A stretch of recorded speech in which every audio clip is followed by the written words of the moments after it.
Greetings, everyone. So earlier in the last lecture, we were discussing about the chapter cell cycle and cell division. So I'll just give you a brief summary. हमने basically ये पढ़ लिया था कि cell division क्यों करना है, cell division की होल साइकिल को सेल साइकिल कहते हैं, एंड सेल साइकिल में brief brief different different phases होते हैं. सो मेजॉरिटी हमने दो फेज पढ़ लिए थे, लाइक दो मेजर डिविजन्स पढ़ लिए थे, that was interphase and M phase. अब हम इंटरफेज के अंदर जो नेक्स्ट थ्री सब डिविजन्स होते हैं, जैसे I just highlight the diagram. इस डायग्राम में जैसे you can see the yellow part. So the yellow part says that there are three phases in the interphase itself. So there is G1, there is S phase, and there is G2 phase. So G1 gap 1, S is the synthesis phase, and G2 is the gap 2 phase. So आज हम इस particular interface के बारे में पढ़ेंगे, and then we'll go further as the time allows, right? So I'll just describe it again, that we have interface, and under interface we have three different phases. So the first one is G1, then there is S phase, then there is G2. So three phases है. Three phases में सबसे पहले G1 से start करेंगे. Let's just read it together.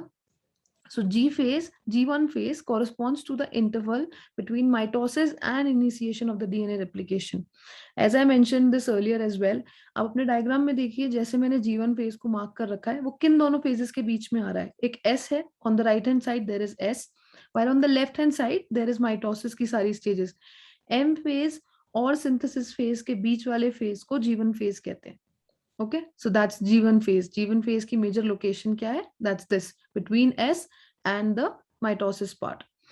During G1 phase, the cell is very much metabolically active. इस दौरान growth हो रही होती है, नई नई चीजें बनेंगी, but इस दौरान DNA replicate नहीं होता है. So that's the major difference that you should always remember, that G1 phase में growth होती है, cell is completely active, but I'm highlighting that it does not replicate its DNA.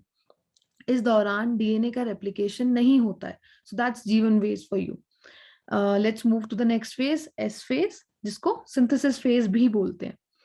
So synthesis, as the term says, synthesis, यहाँ पे किसका synthesis होगा? DNA का. It is the period during which DNA synthesis takes place. अब यहाँ पे एक interesting part है कि during this time the amount of DNA per cell doubles. मतलब हर सेल के अंदर जो अमाउंट ऑफ डीएनए है, मतलब we are dealing with the one cell, that one cell divides into two cells. तो एक सेल के अंदर जितना अमाउंट ऑफ डीएनए होता है वो दुगना हो जाता है.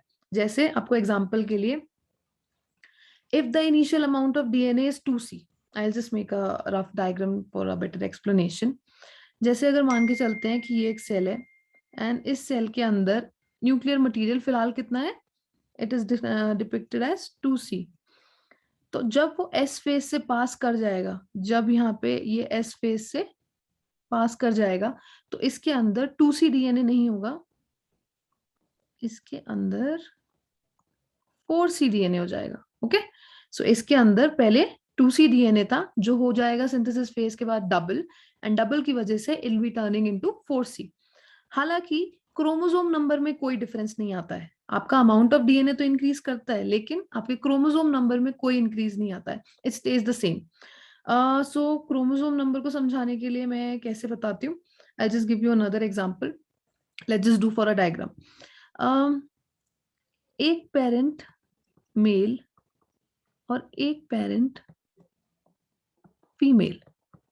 ओके, सो मेल और फीमेल में से एक एक क्रोमोसोम आता है, जिसकी वजह से लाइक एन नंबर से हाईलाइट करते हैं क्रोमोसोम को, और एन फ्रॉम फीमेल. ये दोनों के दोनों जब फ्यूज करते हैं तो बच्चे के अंदर 2n क्रोमोसोम्स लाइक डिप्लॉइड हो जाता है. This is called as the diploid stage. This is called as the diploid chromosomal number. हालांकि when there is single parent, जब एक ही पेरेंट से सिर्फ एक ही क्रोमोसोम आता है, तो उस केस में the baby has only n chromosomes. So उस केस में this is called as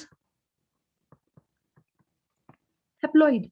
So haploid is single chromosome and diploid is 2 chromosome. So we'll just read in this from here. If the cell had diploid or 2n number of chromosomes at G1 phase, ये कह रहा है कि जिस समय पे G1 phase होता है, so G1 phase पे अगर क्रोमोसोम का टोटल नंबर 2n था, ठीक है, it was a diploid stage. अगर इट्स अ डिप्लॉइड स्टेज। तो इसके बाद जब एस फेज आएगा तो एस फेज पे भी 2n he amount of chromosomes आएंगे, क्रोमोसोम में नंबर में कोई इंक्रीज नहीं करेगा, इल स्टे द सेम। हाउएवर अभी जो हमने आपको डीएनए बताया कि अगर डीएनए जीवन फेज पे 2c था तो वो एस फेज पे 4c हो जाएगा, सॉरी। ओके, सो अगर वो पहले 2c था तो वो अब 4c हो जाएगा। So that's the major difference कि एस फेज में सिर्फ डीएनए रेप्लिकेशन की सिंथेसिस, डीएनए रेप्लिकेशन होता है, सो डीएनए की सिंथेसिस होती है, जिसकी वजह से डीएनए का अमाउंट तो डबल होता है, लेकिन क्रोमोसोम का नंबर बिल्कुल भी डबल नहीं होता, it stage the same. In animal cells, during the S phase, DNA replication begins in the nucleus and the centriole duplicates in the cytoplasm. इस दौरान डीएनए रेप्लिकेशन तो हो ही रहा है, आपको पहले से ही पता है कि डीएनए रेप्लिकेशन होता है, तो उसका भी एक बेसिक सा डायग्राम लेते हैं। जैसे मानिए ये एक सेल है, ओके, इस सेल के अंदर ये न्यूक्लियस है, okay, I'll just shade this a little. So that's the nucleus, that's the whole cell. इस दौरान डीएनए रेप्लिकेशन तो यहाँ होता है, डीएनए रेप्लिकेशन आपका इस एरिया में होता है, ओके, न्यूक्लियस के अंदर आपका डीएनए रेप्लिकेशन होता है। हम कब की बात कर रहे हैं? एस फेज की बात कर रहे हैं, हम सिर्फ एस फेज के बारे में बात कर रहे हैं फिलहाल। तो एस फेज में डीएनए रेप्लिकेशन तो कहाँ होता है? न्यूक्लियस की, लेकिन ये जो बाकी का एरिया है, this area is called as, I believe you must have studied about the animal and plant cells, so this area is called as cytoplasm, right. So cytoplasm के अंदर सेंट्रियोल की डुप्लीकेशन करी जाती है, right. So there are two parts, एक DNA की replication हुई और एक सेंट्रियोल डुप्लीकेट होगा, सेंट्रियोल भी दो बनाए जाएंगे ताकि एक एक डॉटर सेल को एक एक दे दिया जाए, ठीक है। सो डीएनए तो दोनों को एक एक दिया ही जाएगा क्योंकि डीएनए का रेप्लिकेशन तो हम कर ही रहे हैं। Eight the same time centriole का डुप्लीकेशन किया जाता है ताकि एक एक सेंट्रियोल दोनों डॉटर सेल्स को दे दिए जाए। तो लेकिन वो सेंट्रियोल का डुप्लीकेशन कहाँ होता है? यहाँ बाहर साइटोप्लाज्म में, न्यूक्लियस में नहीं, ओके। सो एक सेल के अंदर एक न्यूक्लियस और एक बाहर की तरफ साइटोप्लाज्म। न्यूक्लियस के अंदर डीएनए रेप्लिकेशन होगा, लेकिन सेंट्रियोल की डुप्लीकेशन, सेंट्रियोल 1 से 2 करे जाएंगे कहाँ पे? साइटोप्लाज्म वाले एरिया में। सो that's the complete S phase for you, right? We're not going into much details just because of the curriculum restricts it till here only, okay? Otherwise अगर detail में जाना चाहें तो it's a very vast topic, you can go as deep as possible. There are research articles written on such things as well, so we are just restricting ourselves according to the syllabus. Moving further, we are shifting towards the last phase of interphase, that is G2 phase. G2 phase का main और सबसे main prior part सिर्फ यही है that proteins are synthesized in this phase, right? G one phase में आपको बताया था सेल ग्रोथ होती है लेकिन there is no replication. Then the second phase was synthesis phase जिसमें रेप्लिकेशन होती है, and the third phase is the G2 phase. In G2 phase proteins are synthesised, right. आपको यहाँ पे मतलब दैट्स द मेन पार्ट जो आपको याद रखना है कि इस दौरान प्रोटीन्स सिंथेसाइज किए जाते हैं and while the cell growth continues। अगर सेल ग्रोथ की पूछी जाएगी, मैंने आपको बताया था cell growth major part of the cell cycle में होती ही रहती है, लेकिन रेप्लिकेशन सिर्फ एक फेज में होती है, that's called as the S phase. Similarly G2 phase में भी सेल ग्रोथ कंटिन्यू करेगी, उसमें कोई डिफरेंस नहीं आ रहा है, लेकिन proteins the main highlighting part और you can say the main characteristic part of G2 phase is this कि इस दौरान प्रोटीन सिंथेसाइज होते हैं, दैट्स इट। अब you are going to discover a good part और लाइक अ डिफरेंट पार्ट। अभी आपको इंटरफेस के मैंने आपको कितने पार्ट्स बताए कि इंटरफेस के अंदर 3 सेक्शंस बताए, right. There is G1, there is G2 and S phase बताया। Apart from this, there is another phase that's called as the G0 phase, or you also can call it as G0 phase. You can say that. ऐसा क्यों होता है और हम किस इस phase के बारे में हम क्या बात करना चाह रहे हैं? ऐसा होता है कि सम सेल्स अडल्ट एनिमल्स में, जैसे एक अडल्ट एनिमल है लाइक लायन और एनी अदर कोई भी एक एनिमल है, तो कुछ सेल्स होते हैं जो डिवाइड मतलब वो जो डिवीजन नहीं करते हैं। ऐसे कुछ सेल्स होते हैं जो सेल डिवीजन नहीं करते हैं, जैसे आपके एग्जांपल के लिए we are highlighting here heart cells. दिल के जो सेल्स होते हैं वो सेल डिवीजन जैसे नहीं करते हैं, एंड कुछ ऐसे सेल्स होते हैं जो हर समय डिवीजन नहीं करते हैं, कुछ पर्टिकुलर टाइम पीरियड पे ही डिवीजन करते हैं। देयर आर सर्टेन सेल्स जो डिवीजन नहीं करते हैं जैसे हार्ट सेल्स, एंड कुछ सेल्स होते हैं जो कुछ पर्टिकुलर टाइम पे ही डिवीजन करते हैं या फिर किसी पर्टिकुलर कंडीशन में ही डिवीजन करते हैं। जैसे हमने एग्जांपल लिया था, जैसे आपको चोट लग जाए, राइट, सो मान लीजिए कि आपकी उंगली पे चोट लग गई एंड देन उंगली पे यहाँ पे हल्का सा एब्रेशन हो गया है, जिसकी वजह से यहाँ पे आपकी ऊपर वाली स्किन खराब हो गई है। तो यहाँ वाले एरिया के सेल्स को फटाफट डिवाइड करना पड़ेगा टू रिप्लेस इट और to heal your skin, right. So अभी आपको फिर इससे पता लग गया, सो कुछ सेल्स हैं जो गप डिवीजन नहीं करते हैं एक लिमिट बाद, एंड कुछ सेल्स हैं जो कंडीशन के हिसाब से डिवीजन करते हैं, they don't divide all the time, right. So these cells that do not divide further, जो फर्दर डिवाइड नहीं कर रहे हैं या इस पर्टिकुलर कंडीशन में डिवाइड नहीं कर रहे हैं, वो जीवन फेज को एग्जिट कर जाते हैं, वो जीवन फेज में जाते ही नहीं है फर्दर, राइट। ऐसा क्यों हो रहा है और वो जीवन फेज में ही क्यों एग्जिट कर रहे हैं? अब आपको एग्जांपल के लिए you can just see the diagram, ये जो मैंने हाईलाइट करा है इसको फोकस करेंगे। सो आप ये नोटिस करेंगे कि ये वाला पार्ट जो है, ब्लू वाला पार्ट जो है, ये माइटोसिस फेज है, एंड ये जो बाकी सारा येलो वाला पार्ट है, इट्स इंटरफेज। सो माइटोसिस में सेल डिवीजन होता है, लेकिन हम क्या बोल रहे हैं कि अब इन सेल्स को शायद सेल डिवीजन की जरूरत नहीं है, सो अब ये फर्दर सेल डिवीजन नहीं करना चाहते हैं, राइट। और इंटरफेज में सेल डिवीजन की प्रिपरेशन होती है। तो माइटोसिस में जब सेल डिवीजन हो चुका होता है, उसके बाद फिर दोबारा इंटरफेज में प्रिपरेशन के लिए जाना होता है। लेकिन अब इन वाले सेल्स को, जैसे हार्ट सेल्स हो गए या फिर कुछ और सेल्स हैं जो ओकेजनली डिवाइड करते हैं, अब इन्हें डिवीजन नहीं करना है। तो अब इन्हें डिवीजन नहीं करना है तो ये जीवन फेज में जाके करेंगे क्या? कुछ भी नहीं। सो दैट व्हाट लाइक जो हम मेजर अब कैच आपको बता रहे हैं वो यही वाला पोर्शन है, दैट कि now they are going to enter into an inactive stage which is also called as the quiescent stage of the cell cycle and denoted by G naught. ये आपको यहाँ पे यू कैन सी डायग्राम में कि जो sales divide further नहीं करना चाहते हैं वो इंटरफेस को एग्जिट करेंगे and then finally they will move into G naught phase which is also called as the quiescent stage of the cell cycle. इसको इनएक्टिव स्टेज के अलावा क्विसेंट स्टेज भी बोलते हैं। इस दौरान सेल कंप्लीटली एक्टिव है, ऐसा नहीं है कि सेल मर गया है या सेल डेथ की तरफ चला जाता है या फिर सेल अपने फंक्शंस परफॉर्म नहीं कर रहा है, सब कुछ कर रहा है, बट सिर्फ और सिर्फ सेल इस समय पे डिवीजन नहीं करेगा, सेल प्लोरिफरेट नहीं करेगा अनलेस एंड अनटिल बॉडी को उसकी रिक्वायरमेंट हो। जैसे ही बॉडी की रिक्वायरमेंट होगी या ऑर्गेनिज्म की रिक्वायरमेंट होगी उस पर्टिकुलर सेल से डिवीजन करवाने की, उस पर्टिकुलर सेल को प्लोरिफरेट कराने की, ये सेल दोबारा से जी नॉट फेज को छोड़ देगा एंड दोबारा से जीवन फेज में आ जाएगा। ओके, सो इसे समझने के लिए इस तरीके से समझते हैं कि एक सेल है, राइट, एक सेल है, जैसे हम इसको एग्जांपल के लिए फिलहाल हार्ट सेल मान के चल रहे हैं, right, that's a heart cell.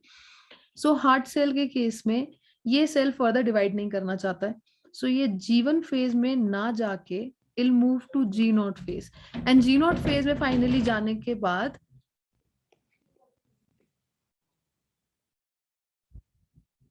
सो आपको पता चल गया इस केस में दैट जीवन फेज में फाइनली सेल ना जाके जी नॉट फेज में चला जाता है। So it is finally it's not inactive, it is definitely active but it is not proliferating, right. Number of cells increase नहीं कर रहे हैं, फंक्शंस परफॉर्म हो रहे हैं, बट जैसे जैसे बॉडी को इसकी दोबारा से रिक्वायरमेंट होगी तो दोबारा से सेल अपना जी नॉट फेज जो है छोड़ देगा एंड इट माइट दोबारा से enters the G one phase. So this is how it works, cell cycle इसी तरीके से रिपीट होती रहेगी। We are just going to see this that generally मैंने भी आपको ऊपर वाले सेक्शन में ये समझाया था कि डिप्लॉइड सेल्स होते हैं और हेप्लॉइड सेल्स होते हैं। जनरली एनिमल्स में माइटोटिक सेल डिवीजन जो हम माइटोसिस पढ़ रहे हैं, फर्दर हम अभी माइटोसिस के स्टेज में भी जाएंगे, जनरली डिप्लॉइड सेल्स में ही दिखाई देता है, 2n वाले सेल्स में ही दिखाई देता है।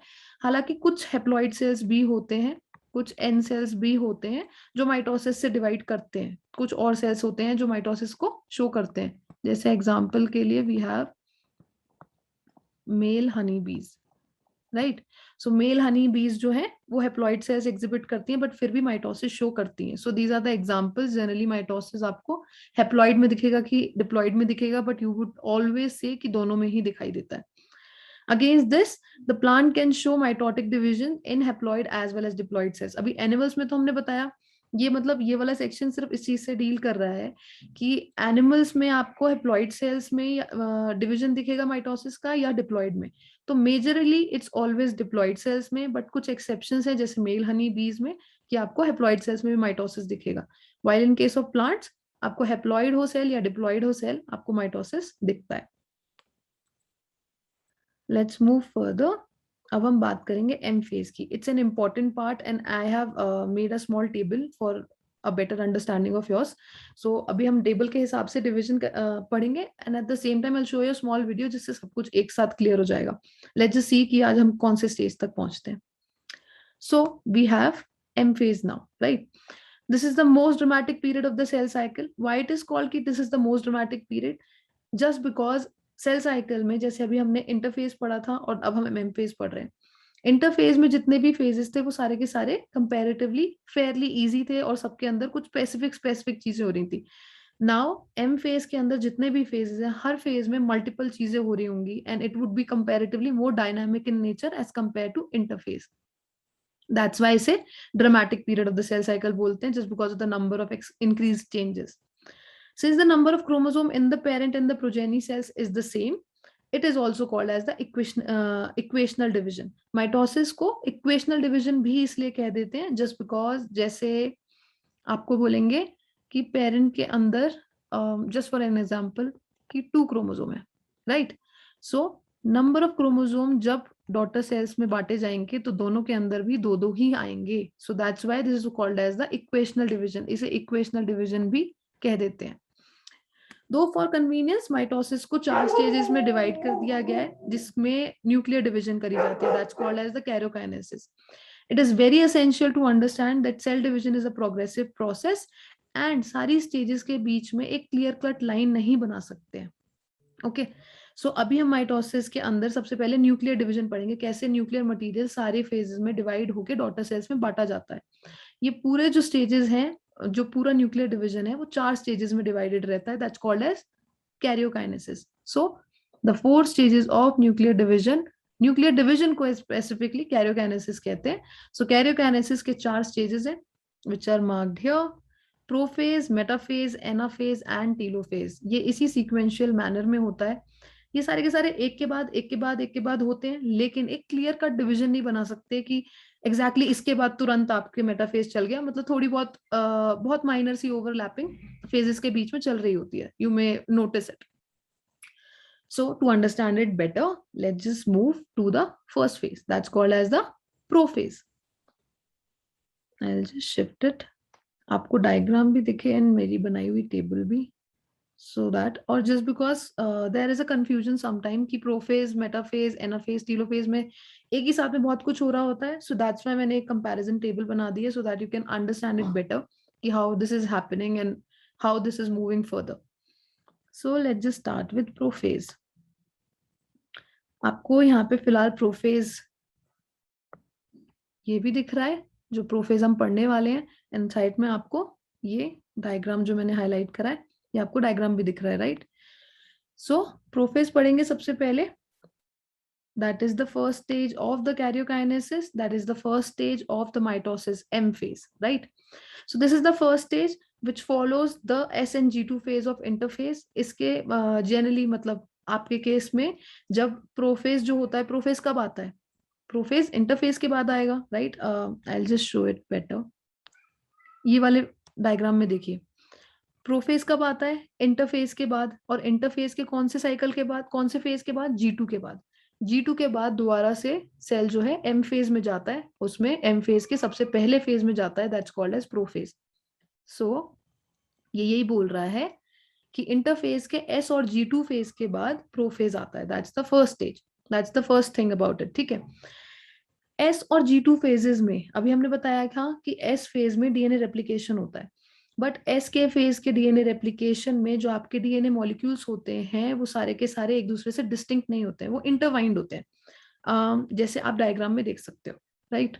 Just see in this diagram. I will just highlight it better. Let's use a big cursor and let's use a big marker, right.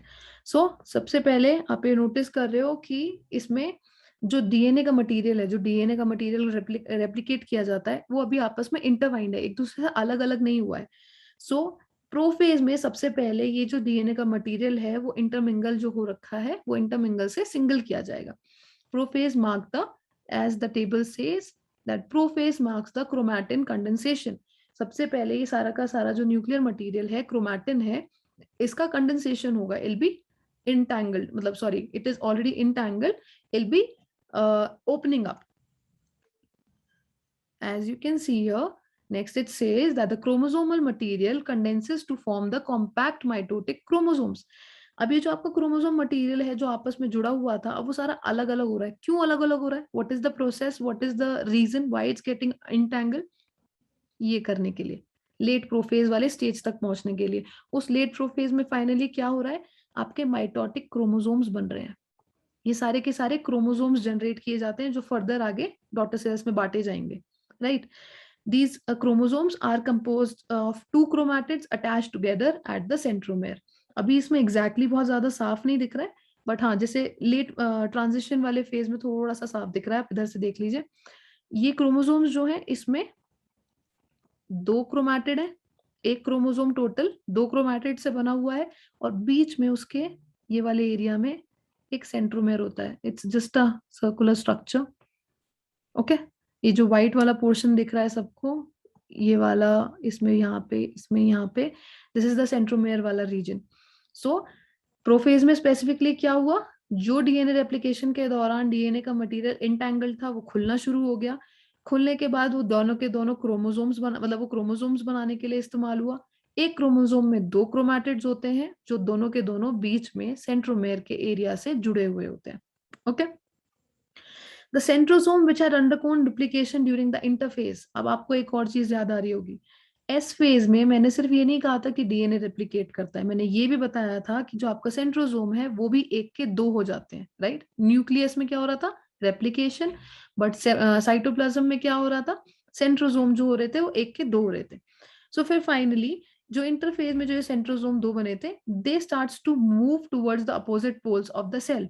ये जो है वो सेंट्रो में जो सेंट्रोसोम है वो दोनों सेल के अपोजिट पोल, जैसे एक पोल ये है और एक पोल ये है, तो इन दोनों पोल्स की तरफ वो मूवमेंट करना शुरू कर देंगे. एज यू कैन से ये वाली जो ट्रांजिशन टू मेटाफेज, जो अगले फेज में जाने वाला पोर्शन आ गया है, उस वाले फेज में आप देख रहे हो ये वाली चीज है कि जो सेंट्रोसोम है दोनों के दोनों पोल्स पे मूव कर चुका है या मूव कर रहा है.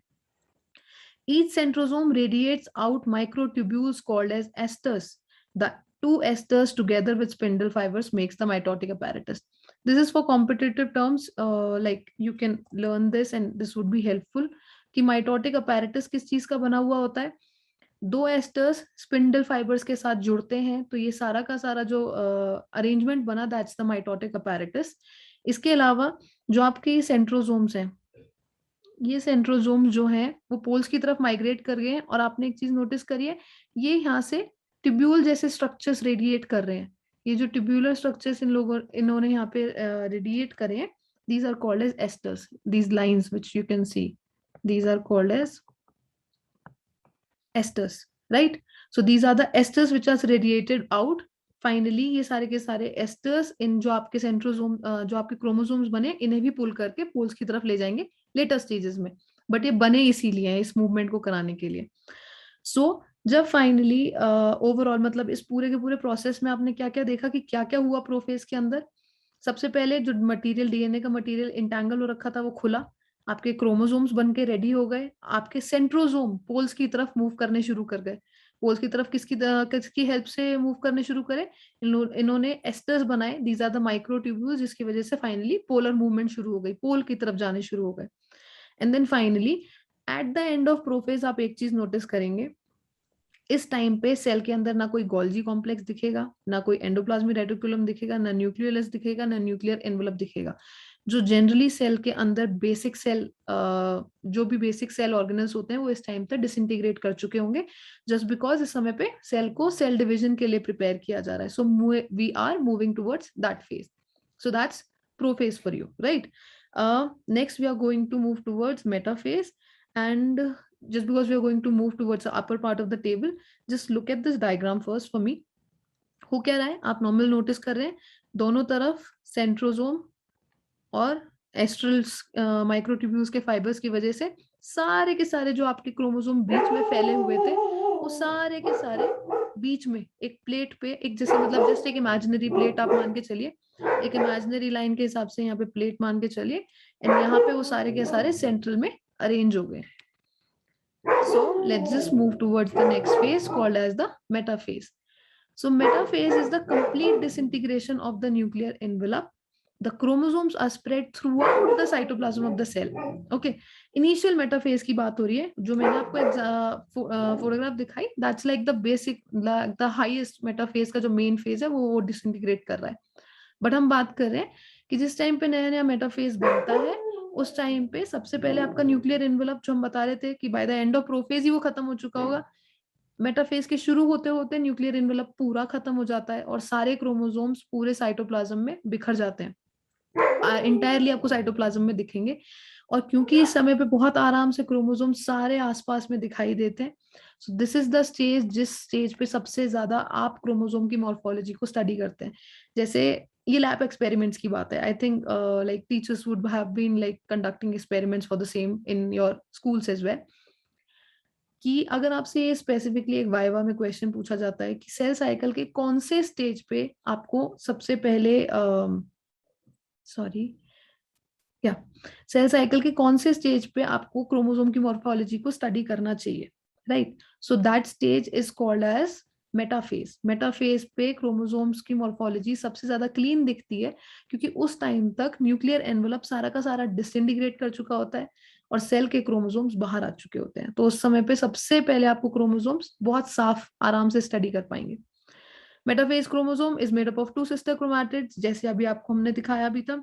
As you can see in the नीचे लोअर वाला डायग्राम जो मैंने हाईलाइट करा है डायग्राम, उसके फोर्थ वाले डायग्राम, उसके फोर्थ वाले पार्ट पे देखिए सारे के सारे क्रोमोसोम्स आपको दिख रहे हैं. It is made up of 2 sister chromatids और बीच में हमें सेंट्रोमेयर बना हुआ है.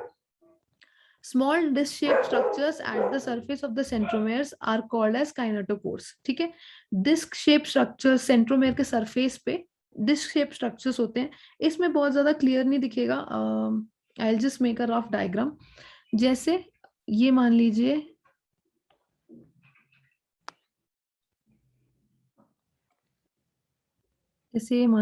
कि ये आपका क्रोमोसोम है और ये आपका सेंट्रोमेयर है. ओके, सो ये सेंट्रोमेयर को हम एनलार्ज कर लेते हैं. इसके सरफेस पे डिस्क शेप्ड स्ट्रक्चर्स होते हैं, राइट? सो ये जो डिस्क शेप्ड स्ट्रक्चर्स हैं, these are called as kinetochores, right? These structures serve as the site of attachment of the spindle fibers to the chromosomes. इन्हीं वाले स्ट्रक्चर से, जैसे मान लीजिए कि ये यहाँ पे है और ये यहाँ पे है, दोनों तरफ से ये काइनेटोकोर वाला स्ट्रक्चर है और यहीं से स्पिंडल फाइबर्स अटैच होंगे और यहीं इसी की मदद से फाइनली जो क्रोमोसोम है वो पोल की तरफ मूवमेंट करेगा, राइट? एक बार डायग्राम दोबारा से देख लेते हैं just for a better arrangement.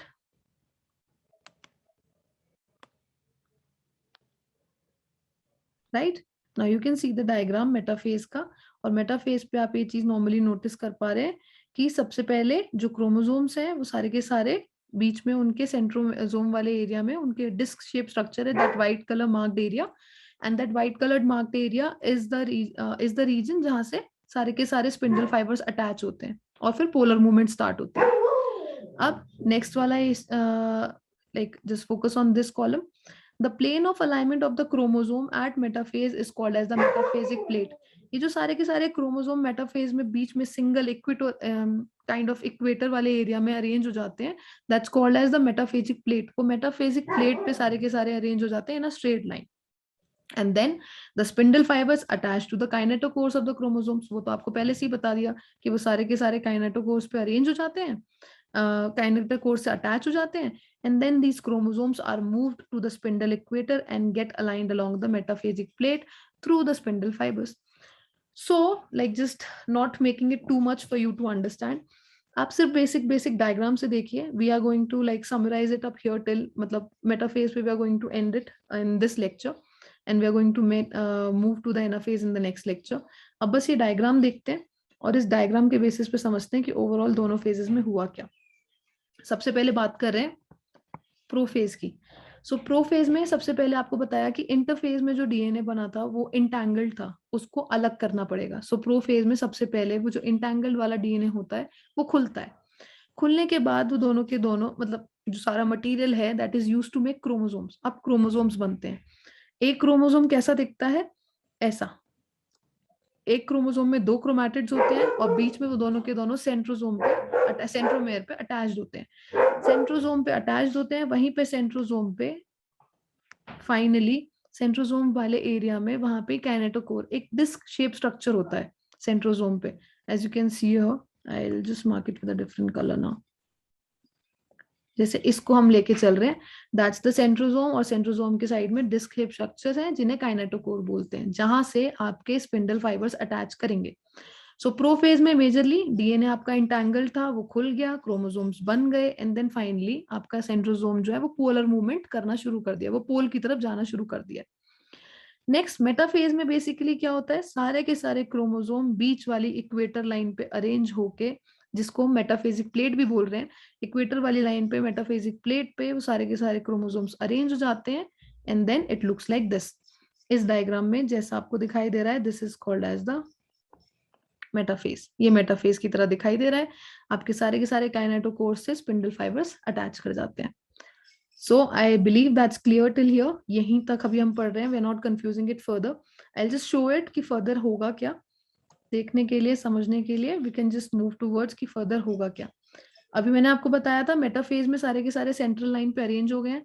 Anaphase में वो सारे के सारे क्रोमोसोम पोल्स की तरफ मूवमेंट करना शुरू कर देंगे, दोनों पोल्स की तरफ, एक ऊपर के पोल की तरफ, एक नीचे पोल की तरफ, सेल के दोनों पोल्स की तरफ मूवमेंट शुरू हो जाएगी। एंड देन थोड़ा थोड़ा डिवीजन होगा और 2 डॉटर सेल्स तैयार हो जाएंगे। लेकिन we are going to study it in detail कि और क्या होता है। Just for like understanding it कि मैंने जो बताया वो ढंग से समझ में आया कि नहीं, I just ask you this one question, what are in what phase the cell organelles are not visible, right? In what which of the phases the cell organelles are not visible? So I'll give all the 4 options: anaphase, telophase, prophase, metaphase. इनमें से कौन से phases में आपको cell के organelles दिखाई नहीं देंगे, आपको ये बताना है, right? इनमें से कौन सा आंसर है? And I am not giving any choices कि इनमें से एक सही है कि 2 सही है, कुछ भी सही हो सकता है और कितने भी सही हो सकते हैं और कितने भी गलत हो सकते हैं ऑप्शंस। सो आपके पास 4 ऑप्शंस हैं: anaphase, metaphase, telophase and prophase. इन चारों फेजेस में से कौन से फेज में सेल के बेसिक ऑर्गेनल्स विजिबल नहीं होते हैं? You have to mark this. And this is it. I'll just take your leave here and we are going to continue this in the next lecture. And हम कहाँ से शुरू करेंगे? हम शुरू करेंगे एक बेसिक समरी देके, फर्स्ट ऑफ ऑल कि हमने अभी तक जो पढ़ा वो पढ़ के, and then we are going to start with anaphase. Anaphase से स्टार्ट करेंगे, and then we'll once we finish all of this, all the phases of the mitosis, to give you a brief and 3D में देखने में थोड़ा और ज्यादा समझ में आता है, and then I'll show you a video. उस वीडियो से you'll get to know it better. So thank you. I'll see you in the next lecture.